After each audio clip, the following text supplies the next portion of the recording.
Welcome to my channel. मेरा नाम रिया है और आज हम बात करेंगे ऐसे 5 फूड्स के बारे में जो आपको फैट बर्न में मदद करेंगे। पर शुरू होने से पहले मैं आपसे रिक्वेस्ट करती हूँ कि आप प्लीज सब्सक्राइब बटन दबा दीजिए, बेल आइकॉन दबा दीजिए। इससे आपको पता लग जाएगा जब भी मैं कोई भी वीडियो पोस्ट करूंगी।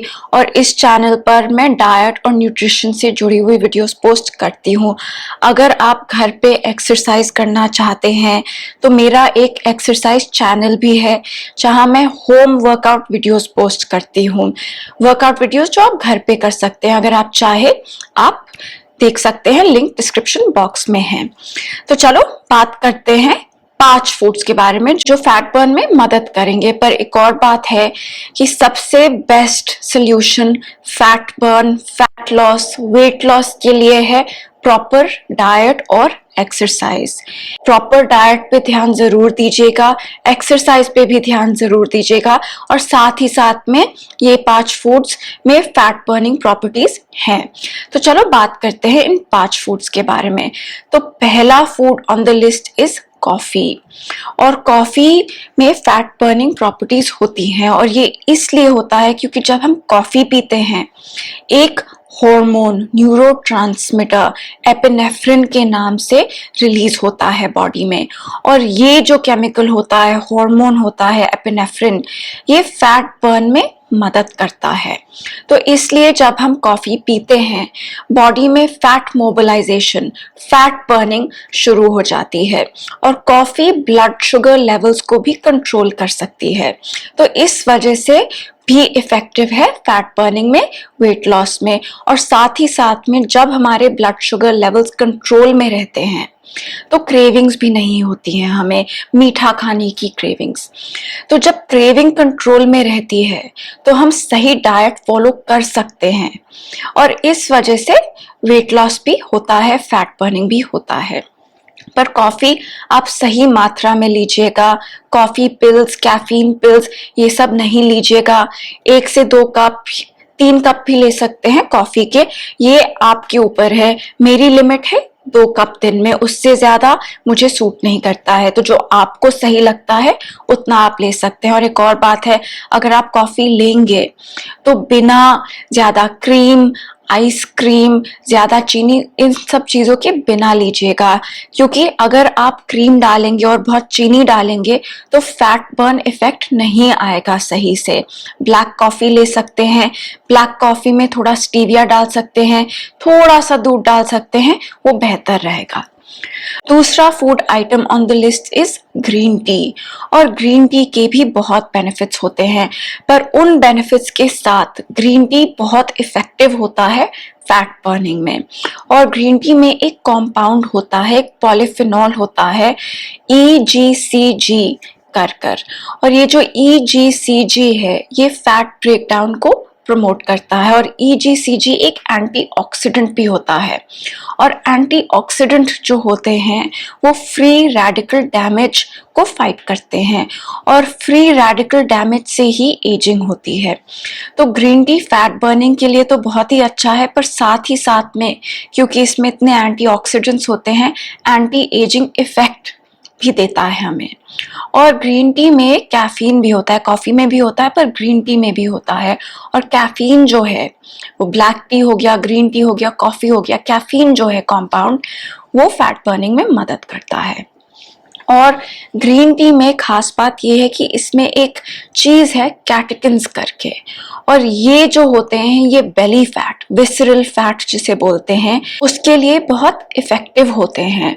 और ये जो विसरल फैट होता है, बेली फैट होता है, ये सबसे प्रॉब्लमैटिक फैट होता है क्योंकि फैट अलग अलग किस्म के होते हैं। एक सबक्यूटेनियस फैट होता है, स्किन के नीचे वाला फैट, एक बेली फैट होता है, विसरल फैट। और ये जो विसरल फैट होता है ये जुड़ा रहता है काफी डिजीजेस से, इंसुलिन रेजिस्टेंस से, इन्फ्लेमेशन से। तो ग्रीन टी इस फैट को कम करता है, तो इसलिए बहुत बेनिफिशियल है, बहुत लाभदायक है। और ग्रीन टी के साथ भी आप सही मात्रा में लीजिएगा। अगर आप ज्यादा लेंगे तो डिहाइड्रेशन का डर रहता है क्योंकि ग्रीन टी हो या कॉफी हो ये डायोरेटिक्स होते हैं, ये हमें डिहाइड्रेट कर सकते हैं।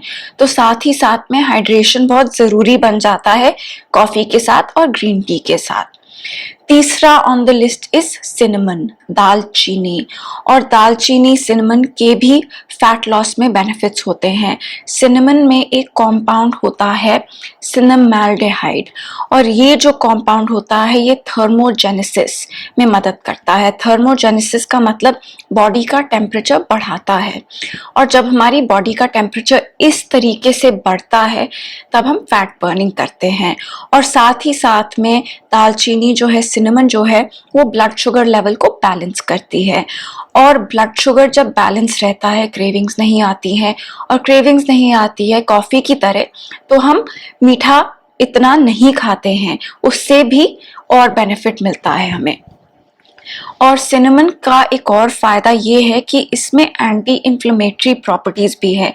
ग्रीन टी में भी है, पर सिनेमन में भी है। और जब हमारी बॉडी में इन्फ्लेमेशन होती है तब वेट लॉस, फैट बर्निंग मुश्किल हो जाता है बॉडी के लिए। तो अगर इन्फ्लेमेशन कम होगी तो बॉडी बेटर फैट बर्न कर पाएगी, और इस वजह से ग्रीन टी और सिनेमन दोनों के ये बेनिफिट्स हैं कि वो इन्फ्लेमेशन कम करती है। और इन्फ्लेमेशन बहुत ही सारी डिजीजेस, बहुत ही सारी बीमारियों से भी जुड़ी है। तो इसका एक और ये फायदा है कि अगर इन्फ्लेमेशन कम होगी, डिजीज रिस्क, बीमारी का रिस्क कम हो सकता है। अगला on the list is chillies, मिर्ची। और मिर्ची में भी एक कंपाउंड होता है कैप्सिसिन करके, और कैप्सिसिन जो है वो भी थर्मोजेनेसिस करता है, मतलब बॉडी के टेम्परेचर को बढ़ाता है, और इस टेम्परेचर इंक्रीज से हम फैट बर्न कर सकते हैं। और साथ ही साथ में कैप्सिसिन जो है वो इंसुलिन लेवल्स को भी कंट्रोल करता है, और ये भी लाभदायक होता है वेट लॉस एफर्ट्स में। आखिरी on the list is Apple cider vinegar. और ये जो एप्पल साइडर विनेगर है ये हमारी भूख को कंट्रोल में रखता है, और जब हमारी भूख कंट्रोल में रहती है तब हमें क्रेविंग्स नहीं होती है और हम कम खाते हैं, तो इससे वेट लॉस होता है। और साथ ही साथ में एप्पल साइडर विनेगर में एसिटिक एसिड होता है, और ये जो एसिड होता है ये फैट बर्निंग में लाभदायक होता है, खासकर बेली फैट, विसरल फैट। और Apple cider vinegar blood sugar को भी लोअर कर सकता है, इंसुलिन लेवल्स को भी कंट्रोल कर सकता है, और इस वजह से भी वेट लॉस हो सकता है। तो ये थे 5 फूड आइटम्स जिसमें फैट बर्निंग प्रॉपर्टीज हैं। कॉफी, ग्रीन टी, सिनेमन, दालचीनी जिसे बोलते हैं, चिलीज, मिर्ची, और आखिर में एप्पल साइडर विनेगर। पर एक और बार बोलूंगी कि वेट लॉस के लिए, फैट बर्निंग के लिए प्रॉपर डाइट और एक्सरसाइज बहुत ज़रूरी होता है। अगर आपको कुछ टिप्स चाहिए और वेट लॉस के ऊपर, मैंने एक वीडियो बनाई है, लिंक डिस्क्रिप्शन बॉक्स में डाल दूंगी, 7 टिप्स फॉर वेट लॉस, आप वो भी देख सकते हैं। तो मुझे उम्मीद है आपको ये वीडियो पसंद आई, और अगर ऐसा कोई न्यूट्रिशन और डाइट से रिलेटेड टॉपिक है जिसके बारे में आप जानना चाहते हैं, आप कमेंट बॉक्स में डाल सकते हैं, और मैं पूरी कोशिश करूंगी उस टॉपिक पर वीडियो बनाने की। तो अब मैं आपसे अगले हफ्ते मिलूंगी। Thank you.